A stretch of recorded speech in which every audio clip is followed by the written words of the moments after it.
Hi అన్న, అందరికి నమస్తే. ఈరోజు అయితే ఒక స్పెషల్ ప్లేస్కి అయితే వచ్చిన. అదేంటిదో వీడియో మొత్తం అయితే చూసేయండి. ఇక ఇంటి దగ్గర ఖాళీగానే ఉన్నా కాబట్టి చేపలకు పోదామంటే మా మామయ్య అయితే ఓకే అన్నాడు. ఇక చేపలకు పోవాలంటే అంత లోపల బురదలకు అయితే నడుచుకుంటూ పోయినా.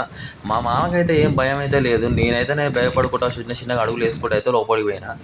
ఇక అక్కడ పడతలేవని ఇక డైరెక్ట్ షెర్లకే దిగిండి మా మామ అయితే. ఇక మా మామకు పడినైతే పడింది కానీ మళ్ళీ మిస్ అయినట్టుంది. ఇది మా మామ చేపలు అయితే తినాడు కానీ చేపలు పడటం అయితే చాలా ఇంట్రెస్ట్. ఇక పక్కనే మా ఫ్రెండ్స్ అయితే ఉన్నారు. మా వాళ్ళు కూడా చేపలు పడడానికి అయితే వచ్చిర్రు. ఇక మనోళ్ళు అయితే రోజు వస్తారు. మనకు దూరం ఉండడం వల్ల అయితే ఈ మధ్య కలవలేకపోతున్నాం మా వాళ్ళతో అయితే. ఇక చేపల కోసం అయితే చెట్ల నీర కొడుతున్నారు మా పోరగాళ్ళు అయితే.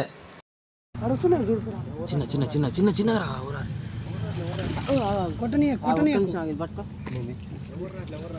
చిన్న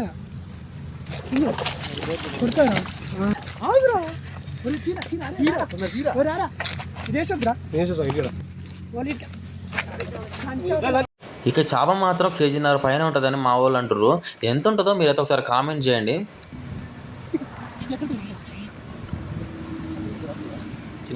ఇక మా ఫ్రెండ్ గానికి అయితే ఇంకో చేప అయితే తగిలింది. ఇది ఒక 1/2 kg వరకు ఉంటుంది. చిన్నదే పడ్డది. నెక్స్ట్ అయితే మీలో కూడా ఎంతమంది షికారు పోతారో ఒకసారి అయితే కామెంట్ చేయండి. అలాగే మన ఛానల్ని కొత్తగా వచ్చిన వాళ్ళైతే సబ్స్క్రైబ్ చేసుకొని వీడియోని లైక్ చేయకుండా మర్చిపోకండి.